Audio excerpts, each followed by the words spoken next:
नमस्कार। आप देख रहे हैं हमारी YouTube चैनल जी गुरुजी। इसके पहले स्वर संधि का और एक वीडियो बनाया था जिसमें भाग एक, चूंकि वीडियो लंबा हो गया था इसके कारण और एक वीडियो बनाना पड़ा जिसमें यण स्वर संधि, अयादि स्वर संधि, पूर्व रूप, पर रूप और प्रकृति भाव, इन पांचों स्वर संधि का मैं अलग से वीडियो बना रहा हूं भाग 2 नाम से। तो यहां पर देखिए यण स्वर संधि। यण स्वर संधि किसे कहते हैं? तो इसका सूत्र है इको यणची। इको यणची मतलब इक के स्थान पर यण होता है। इको यणची, इक के स्थान पर यण होता है। इक क्या है? प्रत्याहार है। यण भी क्या है? प्रत्याहार है। क्योंकि एक वीडियो में अलग से बनाया हूं, इसमें माहेश्वर सूत्र और प्रत्याहार कैसे बनाया जाता है या माहेश्वर सूत्र से प्रत्याहार कैसे बनता है और उच्चारण स्थान, इन तीनों का समावेश है उस वीडियो में। तो उसमें और आपको ज्यादा समझ में अच्छे से आ जाएगा। तो इक एक प्रत्याहार है। इक प्रत्याहार के अंतर्गत कौन कौन से वर्ण आता है? ई और उ, री और री, ये पांचों वर्ण इक प्रत्याहार के अंतर्गत आता है और इक के स्थान पर यण हो जाता है। यण मतलब यण प्रत्याहार में भी 4 वर्ण आता है, या, व, र, ल। तो इक के स्थान पर यण हो जाता है। अब इसका जो परिभाषा है देखेंगे, प्रथम पद के अंत में ई ह्रस्व य दीर्घ ई, ह्रस्व य दीर्घ उ, ह्रस्व य दीर्घ री और लरी हो तो बाद वाले पद मतलब द्वितीय पद में इनसे कोई भिन्न स्वर आए तो इनके स्थान पर क्रमशः य, व, र, ल वर्णादेश हो जाता है। अब भिन्न स्वर मतलब ई के आगे ई नहीं आना चाहिए। ई के आगे ई आएगा तो आप जानते हैं, एक स्वर संधि पढ़े हैं, दीर्घ स्वर संधि। उसका सूत्र है अकस्वर्णे दीर्घा, अर्थात सवर्ण आने से दीर्घ हो जाता है। ई के बाद ई आएगा तो दीर्घ स्वर संधि हो जाएगा। इसलिए यहां पर बोल रहे हैं कि भिन्न स्वर संधि, ई के बाद ई नहीं आना चाहिए, इनसे भिन्न स्वर होना चाहिए। ई के बाद जैसे अ है, भिन्न स्वर है, उ है, री है, लरी है, ये भिन्न स्वर है, तभी ई के स्थान पर यह होगा। उसी प्रकार उ के ह्रस्व या दीर्घ उ के बाद कोई भिन्न स्वर आए, उ के बाद उ आएगा तो दीर्घ स्वर संधि हो जाएगा, याद रखिएगा। तो इनसे भिन्न स्वर जैसे उ के बाद अ ह्रस्व दीर्घ, ई ह्रस्व दीर्घ, री ह्रस्व दीर्घ, री, तो उ के स्थान पर वह हो जाता है। और ह्रस्व दीर्घ री के बाद कोई भिन्न स्वर आए, भिन्न स्वर मतलब री नहीं आना चाहिए, अ भी हो सकता है, ई भी हो सकता है, उ भी हो सकता है और री भी हो सकता है, वो आए तब इनके स्थान पर क्या हो जाएगा? र हो जाएगा। और लरी के स्थान पर कोई भिन्न स्वर आता है तो लरी के स्थान पर ल हो जाता है। उदाहरण के लिए यहां पर देखिए, यदि धन अपि, यहां पर देखिए यदि में इसको और तोड़ेंगे यदि को, तो य और द में हलन और ई, धन यहां पर द्वितीय पद में क्या है? अपि, अ है। तो यहां ई धन अ, ई धन अ मिल करके यहां पर क्या हो गया? या। देखिए यद्यपि, चूंकि यण स्वर संधि में सामने वाला जिसमें है, ये जो ई है, उ है, इनके स्थान पर ही क्रमशः य, व, र, ल होता है। लेकिन जो ये त है, आधा त ही हो जाएगा, द है आधा द हो जाएगा, तो जितने वर्ण हैं इसमें वो आधा ही रहेगा और स्वर कहीं उसमें परिवर्तन होगा। जैसे यदि धन अपि, यद्यपि, यहां पर देखिए द आधा है। उसी प्रकार प्रतिधन एकम प्रत्येकम, त भी आधा है, यहां ई और ए मिलकर के यह हुआ है। उसी प्रकार नदी धन अंबु, दीर्घ ई और उसके बाद भिन्न स्वर अ है, तो नद्यंबु यहां पे यह हो गया, आधा द है, यहां पे जो है आधा त है। उसी प्रकार इत्ति धनुवाचा, इत्युवाचा, यहां पर देखिए यहां भी यह हो गया। उसी प्रकार अति आचारा, अत्याचारा, यहां भी यह हो गया। तो ये जो है यह हुआ है उनके बारे में। अब देखिए यहां पर सुधन आगतम बराबर स्वागतम।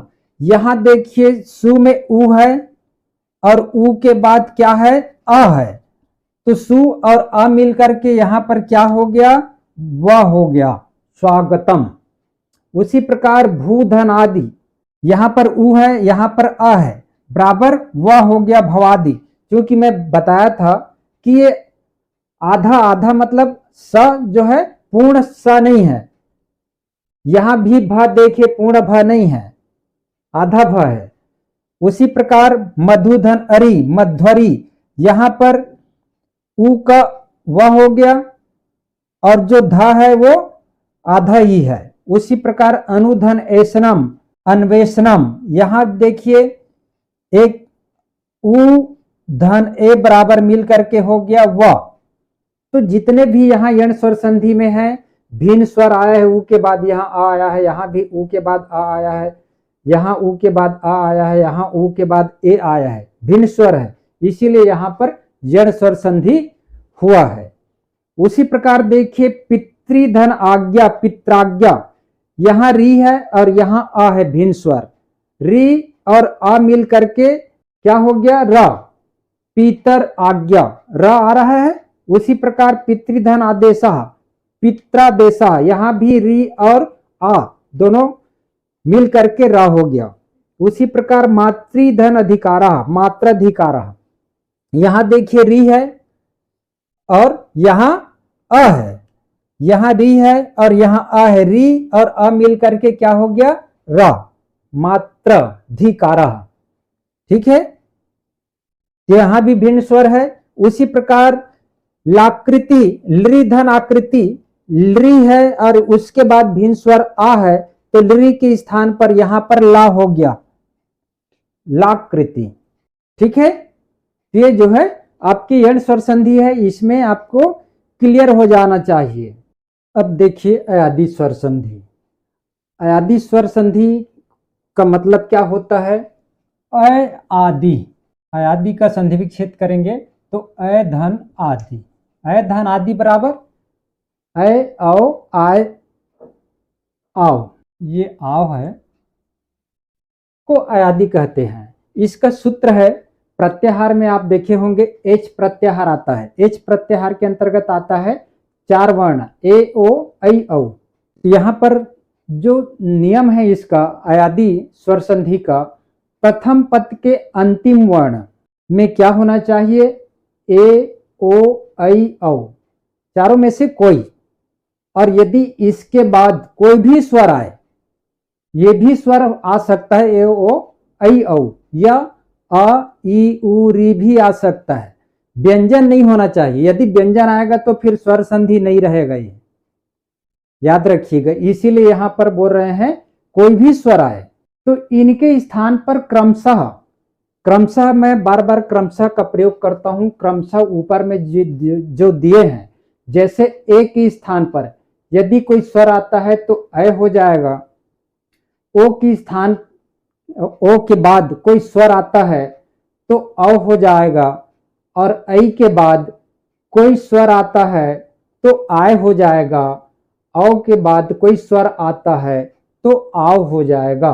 कोई स्वर आता है मतलब इसमें दो पद बताए हैं, प्रथम पद और द्वितीय पद। प्रथम पद में ए है और इसके बाद कोई स्वर है तो अ, यहां पर मैं बताया हूं, एक के बाद कोई स्वर आता है तो अ हो जाएगा, ओ के बाद कोई स्वर आता है तो अ हो जाएगा, ऐ के बाद कोई स्वर आता है तो आय हो जाएगा, और औ के बाद कोई स्वर आता है तो आ हो जाता है। उदाहरण के लिए देखिए यहां पर कवे धन ए, कवे को और हम तोड़ेंगे तो यहां पर क व में हलन धन ए, कवे होगा ऐसे, और ए के बाद ए है तो यहां पर ए के बाद ए बराबर क्या हो गया ए, कवये। उसी प्रकार देखिए नैनम, नैनम ने धन अनम, ने को और तोड़ेंगे तो ना में हलंत होगा धन ए, और ए के बाद अ आया है अनम, तो ए धन अनम, तो क्या हो गया यहां पर ए के स्थान पर अ हो गया। आप उच्चारण करेंगे नयनम तो अय आ रहा है, ने धन अनम नयनम अय। उसी प्रकार हरे, हरे धन ए हर ए। उसी प्रकार से धन अनम सैनम। फिर देखिए ओ के स्थान पर अ हो जाता है। अब यहां ओ धन अनह, ओ के बाद क्या आया है, स्वर आया है, तो यहां पर क्या हो गया, अ हो गया। पवना अ आ रहा है यहां पर, पवना। उसी प्रकार भो धन अना भवना अ आ रहा है, भवना। पवित्र पोधन इत्र पवित्र। उसी प्रकार यहां पर आय होगा किसमें, नय। यहां इसको तोड़ेंगे नय को, तो ना धन ऐ, ऐ आ रहा है, तो ऐ और अ, बाद में अ है तो ऐ और अ मिल करके क्या हो गया, आय। जैसे नायका, नय धन अका नायका आय आ रहा है, नायका। उसी प्रकार गय धन अका गायका आय आ रहा है, गायक गा आयक।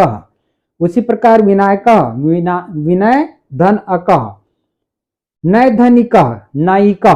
यहां भी अय के बाद ईश्वर है। उसी प्रकार देखिए पौ धन अकह पावकह, यहां पर औ के बाद अ है बराबर पाव आओ आ रहा है, तो औ के स्थान पर क्या हो गया, आओ पावकह। यहां देखिए आओ, यहां भी धाव धन अका धावकह, यहां नव धनिका नाविका आओ है ना, और भव धन उका भावुका। तो यहां देखिए सब में ठीक है।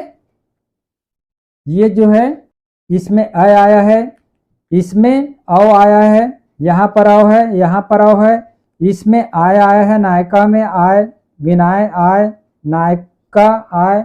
ये हुई आपका अयादि स्वर संधि। वीडियो ज्यादा लंबा ना हो इसलिए कुछ मैं उदाहरण को यहाँ पे लिखा हूं, और बहुत सारे उदाहरण मिलेंगे, लेकिन बहुत सारे उदाहरण को मैं लिखूंगा तो वीडियो जो है लंबा हो जाएगा। इसलिए जो है जरूरत के हिसाब से आपकी जानकारी के लिए मैं जो जरूरी है वही उदाहरण यहाँ पर लिखा हूं। अभी देखते हैं पूर्व रूप स्वर संधि। पूर्व रूप स्वर संधि का अर्थ होता है पूर्व का रूप धारण कर लेता है।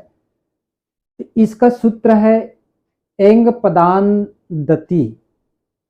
एंग प्रत्याहार है, ए ओ को एंग कहते हैं। यहां पर देखिए यदि प्रथम पद के अंत में ए ओ हो और बाद में ह्रस्व अ हो तो अ का पूर्व रूप हो जाता है, तथा अ के स्थान पर ए ओ मिल करके अवग्रह का चिन्ह लग जाता है। अवग्रह मतलब जानते हैं, अवग्रह एस जैसे जो दिखता है इसको संस्कृत में अवग्रह कहते हैं। यहां पर देखिए जैसे हरे धन अत्र, यहां पर हरे में ए है, ए के बाद ह्रस्व अ है, ए और अ दोनों मिल करके यहां पर देखिए अवग्रह लग गया। हरे अत्र पूर्व का रूप धारण कर लिया और अ के स्थान में अवग्रह लग गया। उसी प्रकार ग्राम्य धन अत्र, यहां पर देखिए ग्राम में प्रथम पद के अंत में ए है यहां, और उसके बाद ह्रस्व है, तो अत्र जो है पूर्व रूप धारण कर लिया और अ के स्थान पर अवग्रह का चिन्ह लग गया। यहाँ पे अवग्रह देखो एस जैसे यहाँ भी है। उसी प्रकार वने अत्र, प्रथम पद के अंत में यहाँ पर ए है, इसका संधि विच्छेद करेंगे तो वन न में हलन धन ए, बाद में ह्रस्व अ आया है, तो यहाँ पर फिर अवग्रह लग गया। देख रहे हैं वने अत्र, ये एक उदाहरण। उसी प्रकार ओ का देखिए, यहां पर विष्णु धन अत्र, प्रथम पद के अंत में ओ आया है, उसके बाद ह्रस्व है, तो पूर्व रूप धारण कर लिया विष्णु अत्र, और अ के स्थान पर यहां पर क्या लग गया है, अवग्रह। उसी प्रकार बालो अस्ति, यहां पर भी ओ के स्थान, ओ के बाद अ आया है और अ के स्थान पर अवग्रह लग गया है, बालो अस्ति। उसी प्रकार ग्रामो धन अवदत, यहां भी ग्राम का संधि विच्छेद करेंगे तो क्या होगा, ग्राम मम हलन धन ओ धन अ, तो ओ के बाद अ आया है तो ग्रामो अवदत, अ के स्थान पर यहां पर क्या लग गया, अवग्रह। ये हुई आपका पूर्व रूप स्वर संधि। अब पर रूप स्वर संधि क्या है? पर रूप मतलब होता है, पर मतलब बाद। ये जो है पूर्व रूप था, पूर्व पहले का रूप धारण कर लिया, अब बाद का रूप धारण कर लेगा पर रूप में। तो इसका भी एक सूत्र है, एंगी पर रूपम। एंगी मतलब ए ओ को ही एंग बोलते हैं प्रत्याहार में, और पर मतलब बाद और रूप धारण करना, बाद वाले रूप का धारण कर लेना। तो यहां पर क्या है, प्रथम पद के उपसर्ग वाले अ के स्थान पर उपसर्ग होना चाहिए और उपसर्ग में ही अ होना चाहिए। उसके बाद ए या ओ आए तो दोनों के स्थान पर रूप अर्थात बाद का रूप हो जाता है। यहाँ बाद का रूप अवग्रह यहाँ पर नहीं लगता, लेकिन यहाँ क्या होता है, ए ओ के बाद अ आता है, और पर रूप में उल्टा अर्थात अ के बाद ए ओ आता है, और ए ओ जो है बाद वाले रूप का धारण कर लेता है। जैसे प्रजते, प्रधन एजते, प्र उपसर्ग है, यहां पर उपसर्ग बोले हैं ना, तो आप उपसर्ग का तोड़ेंगे तो प र हलंत लग जाएगा, धन अ, प्र हो गया। उसके बाद क्या है, ए, तो अ के बाद ए आया है, तो यहां पर क्या हो गया, प्रेजते, बाद वाले का रूप धारण कर लिया, और ग्रह इसमें नहीं लगता, पर रूप में याद रखिएगा, ये प्रेजते। उसी प्रकार प्रधन एस्ति, प्रधन एष्यति, प्रेष्यति, यहां भी बाद वाला रूप धारण कर लिया। उसी प्रकार उप, यहां भी उप में अ है, इसको तोड़ेंगे तो यहां पर अ है ना, उप धन एही, उपेही। उसी प्रकार ओ का देखिए, उप धन ओस्ति, अ के बाद ओ आया है तो उपोस्ति, बाद वाले का रूप धारण कर लिया। उसी प्रकार है परधन ओहति, परोहति, यहां भी देखिए, इसको और तोड़ेंगे तो क्या होगा, प र में हलंत, धन अ, धन ओ, पर ओहति, तो बाद वाले का रूप धारण कर लिया। तो इसमें अंतर यही है, पूर्व रूप में पहले का रूप धारण कर लेता है और अग्रह लग जाता है, लेकिन पर रूप में अ के बाद ए ओ आता है और बाद वाले का रूप धारण कर लेता है, इसमें अग्रह नहीं लगता, वो सीधा जो है उसी में ही समायोजन हो जाता है। तो प्रिय विद्यार्थियों, इसके बाद मेरा अंतिम एक और स्वर संधि है जिसका नाम है प्रकृति भाव। यदि यह वीडियो आप लोगों को अच्छा लगा होगा तो लाइक, शेयर और सब्सक्राइब जरूर कीजिएगा, और बेल आइकन को जरूर दबाइएगा ताकि आने वाला वीडियो का नोटिफिकेशन आप तक पहुंच सके। स्वर संधि का अंतिम भेद है प्रकृति भाव स्वर संधि। प्रकृति भाव का अर्थ क्या होता है, प्रकृति अर्थात स्वभाव, वर्णों के स्वभाव में कोई अंतर नहीं होता, उसे कहते हैं प्रकृति भाव।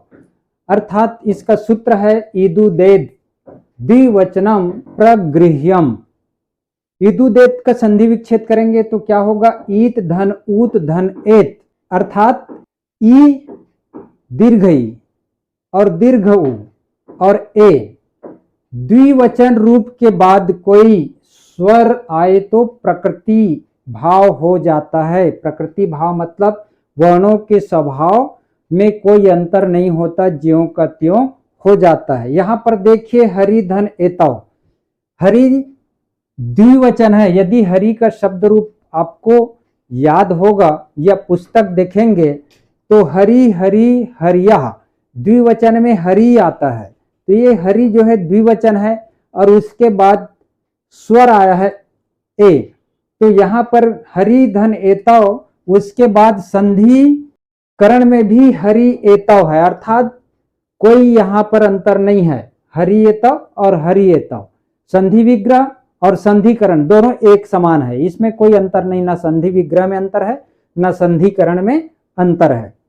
उसी प्रकार विष्णु, विष्णु भी द्विवचन है, उसके बाद स्वर आया इमौ, तो यहां भी विष्णु धन इमौ और उसके बाद विष्णु इमौ। यहां संधि विग्रह में भी कोई अंतर नहीं है और संधिकरण में भी कोई अंतर नहीं है।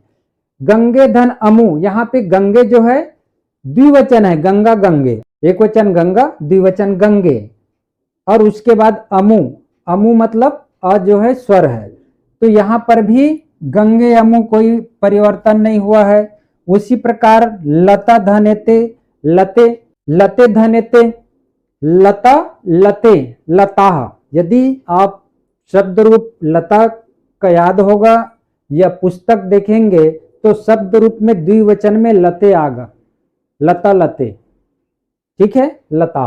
तो यहां पर लते द्विवचन है और उसके बाद स्वर आया है ए, तो लते एते, यहां भी कोई परिवर्तन नहीं हुआ। तो प्रकृति भाव मतलब प्रकृति में कोई अंतर नहीं होता। इसके पहले हम जितने भी स्वर संधि पढ़े हैं, दीर्घ स्वर संधि, गुण स्वर संधि, वृद्धि स्वर संधि, यण स्वर संधि, अयादि स्वर संधि, पूर्व रूप स्वर संधि, पर रूप स्वर संधि, लेकिन उसमें अंतर विग्रह होता था और अलग होता था, संधिकरण अलग होता था और विग्रह अलग होता था। इसमें विग्रह भी एक है और संधिकरण एक है।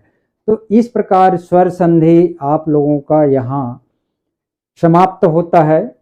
आगामी वीडियो मैं बनाऊंगा व्यंजन संधि पर, तो ध्यान से देखते रहिएगा। धन्यवाद।